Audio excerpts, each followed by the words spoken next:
Dubai ni umwe mu miji izwi cyane ku isi kubera ubutunzi, inyubako zidasanzwe, iterambere ryihuta cyane. Uyu munsi iyo umuntu avuze Dubai, abantu benshi baca bibuka inyubako ndende cyane ku isi Burj Khalifa, amahoteli y'akataraboneka, imiduga y'agaciro kanini hamwe n'ubuzima bugezweho. Ariko ukuri nuko Dubai itigeze ihora ari gutyo uyibona. Mu myaka itari myinshi iheze, Dubai hari ahantu hameze nk'akagwati gato ku bugaragwa. Abantu benshi babaho mu buryo bworoshe cyane, bakora uburovyi n'ubudandaji gusa. Dubai iherereye mu gihugu ca United Arab Emirates kandi ni imwe mu miji 7 igize ico gihugu. Igitangaje nuko mu myaka igera ku 50 gusa, Dubai yahindutse iva mu buzima bworoshe igashika ku rwego rwo kuba kimwe mu bibanza bikomeye by'ubutunzi n'ubudandaji ku isi nzima. Ibi ntivyabaye mu mahirwe gusa, ahubwo vyatewe n'ubuyobozi bukomeye n'imigambi myiza no gushikira imbere iterambere. Amateka ya Dubai kuva kera cyane, imbere yuko haba amahoteli manini n'inyubako ndende, Dubai yari ikibanza gito cyane c'abantu babayeho mu buzima bworoshe. Abantu bari babayeho n'akazi k'uburovyi n'ubudandaji ku kiyaga. Mu kinjana ca 19 Dubai yatangwe kumenyekana nk'icambu canke ikivuko c'ubudandaji mu karere ka Gulf. Abadandaza bava mu Buhindi, Irani n'ahandi baraza kugurisha ibicuruzwa byabo harimo nk'inzahabu ndetse n'irangi. Ibi vyatumye abadandaji batangura kwiyongera mu gace ka Dubai. Umuryango wa Al Maktoum niwo watanguye kurongora Dubai kuva mu mwaka w'igihumbi 1833. Uwo muryango niwo wagiye ushira imigambi yo guteza imbere ico gihugu ca Dubai. Mu mwaka w'igihumbi 1966 habonetse petrole muri Dubai. Ico gihe niho ibintu vyatanguye guhinduka cyane. Amafaranga yavuye kuri petrole yakoreshejwe mu kubaka amabarabara, mu kubaka amashure n'amavuriro, guteza imbere ibikorwa remezo ari byo bikorwa vy'iterambere.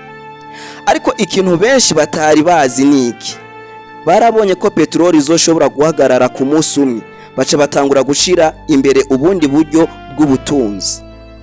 Abatumye Dubai itera imbere, abantu babiri bari bafise uruhara runini cyane mu guteza imbere Dubai. Ni Sheikh Rashid bin Said Al Maktoum, niwe yatanguje imigambi myinshi yo kubaka ibikorwa remezo ari byo bikorwa vy'iterambere. Yubatse icambu kinini c'amato, port, amabarabara ndetse n'amasoko. Uwa kabiri ni Sheikh Muhammad bin Rashid Al Maktoum, niwe yatumye Dubai ihinduka igisagara c'isi yose. Yashize imbere ubukirarugendo, ubucuruzi mpuzamakungu, ikoranabuhanga, inyubako zidasanzwe. Ukuri nuku Dubai ntiyateye imbere kubera amahirwe, yateye imbere kubera vision y'abayobozi bayo. Dubai ifise ibitangaza vyinshi cyane ku isi yose. Muri vyo harimwo inyubako ndende cyane ku isi yose utarigera ubona, Burj Khalifa.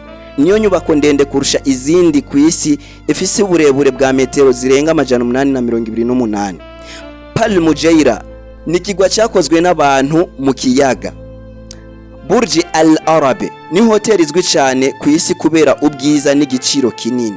Dubai Mall ni imwe mu masoko manini cyane ku isi.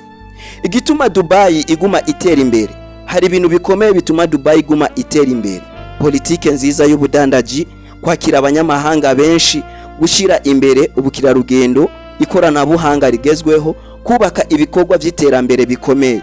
Uyu munsi abantu bava mu bihugu birenga 200 babamwo bakaja mu gihugu ca Dubai, bakaja kuronderayo ubuzi ndetse no kwiberayo, bivanye nuko Dubai yageze ku rwego rwo hejuru. Dubai ifise ivyiza vyinshi bituma abantu benshi bayigendera: amahoteli y'ibitangaza, amabarabara meza cyane, amaduka manini y'ibintu vy'agaciro, ibibuga vy'indege binini, ibikorwa vyinshi by'ubukirarugendo. Inkuru ya Dubai iriyerekana ikintu gikomeye: igihugu canke igisagara nigitera imbere n'ubutunzi gusa, ahubwo gitera imbere no gutegura neza abayobozi, imigambi myiza no kudatinya gukora ibintu binini. Mu myaka itari myinshi heze, Dubai yari akagwa gato ko mu bugaragu, ariko uyu munsi ni kimwe mu bisagara bikomeye ku isi mu bijanye n'ubudandaji, ubukirarugendo n'iterambere. Ibi vyerekana ko iyo ubuyobozi bufise iyerekwa vision nziza abanyagihugu bakora cyane, igisagara gishobora kuva ku busa kigashika ku rwego rwo hejuru cyane ku isi. Uwari kora gushikiriza iki kiganiro ni jewe Ali Osama. Ndakubwira ati karibu ku rubuga rwacu Buja News. Ndagusaba yuko wofyonda follow canke subscribe kugira ngo uzobashe uronka amakuru meza afise ivyiyumviro ndetse n'impanuro ndetse n'imbona kazoza.